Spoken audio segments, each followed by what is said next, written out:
So in the shocking turn of events, passengers who were eagerly anticipating a 3-year world voyage with Life at Sea Cruises find themselves in the middle of a financial nightmare. The cruise was abruptly canceled, prompting a demand for a criminal investigation into alleged misappropriation of $16 million in customer funds by the cruise company.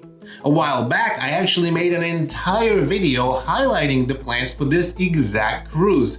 I remember wishing I could go on what I thought would have been a trip of a lifetime. Cruise ship setting sail for 3 years. You're all about it. Heavily debated here. Am I all about it? We're thinking about this. So look, this is the first of its kind, taking passengers around the world. 3 years at sea, spanning the globe.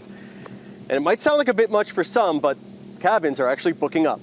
More than half the cabins already booked since the itinerary was announced earlier this month.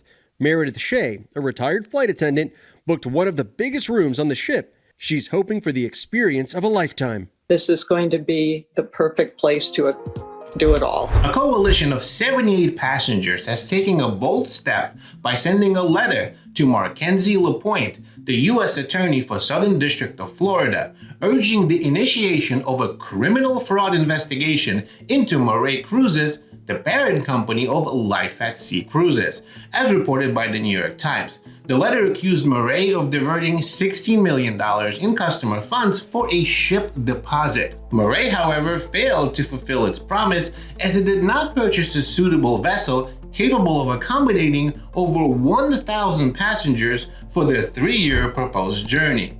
Abrupt cancellation in November, just 2 weeks before the maiden voyage, left passengers devastated. Now, the New York Times reported that passengers had written in their letter to LaPointe claiming that Miray Cruises had assured them that their payments were not being used for upfront capital. Despite attempts to reach LaPointe's office, Miray Cruises, Life at Sea Cruises for comments, there's been absolutely no immediate response from any of the parties. Now, Life at Sea Cruises had initially enticed customers with a very alluring offer. Think about it, a 3-year global voyage for as low as $38,500 a year. Some customers really loved this rare opportunity and reportedly sold their homes or businesses, aiming to embark on a cruise with over 140 city itinerary while potentially spending less than an average American household does in a year. One such customer, Carrie Whitman,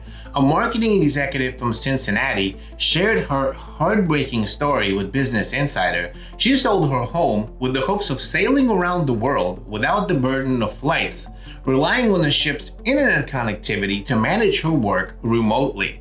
However, these dreams were shattered when Miray Cruises announced on November 17th that it failed to secure a suitable vessel for this trip. Miray Cruises CEO Vedat Ugurlu acknowledged the challenges, stating in a memo that the company couldn't afford the $40 to $50 million required for the ship.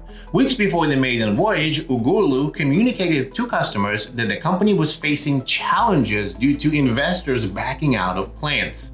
Internal management issues plagued the company, leading to a severance of ties between Life at Sea Cruises and Miray Cruises in May. However, despite the turmoil, customers pushing for criminal investigations into Miray Cruises are yet to see any refunds. The Times reported that some, including retired individuals, are now homeless or seeking work after investing a significant amount of money in this ill-fated cruise. Now, some of these passengers are in real trouble. For example, David Purcell, a 78-year-old retired lawyer, shared the devastating impact on his life.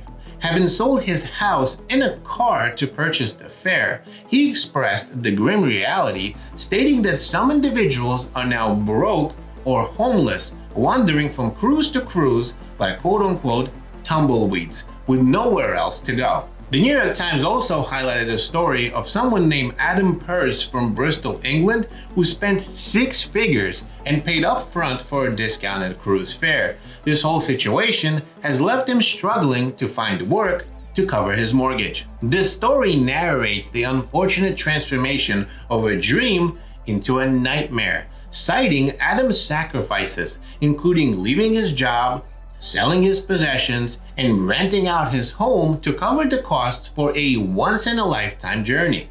As passengers grapple with the aftermath of shattered dreams and financial losses, the unanswered questions and the pursuit of justice intensify, shedding light on the darker side of the cruise industry. What would you do if this happened to you? Let me know in the comments down below. Thanks for watching. See you in the next video.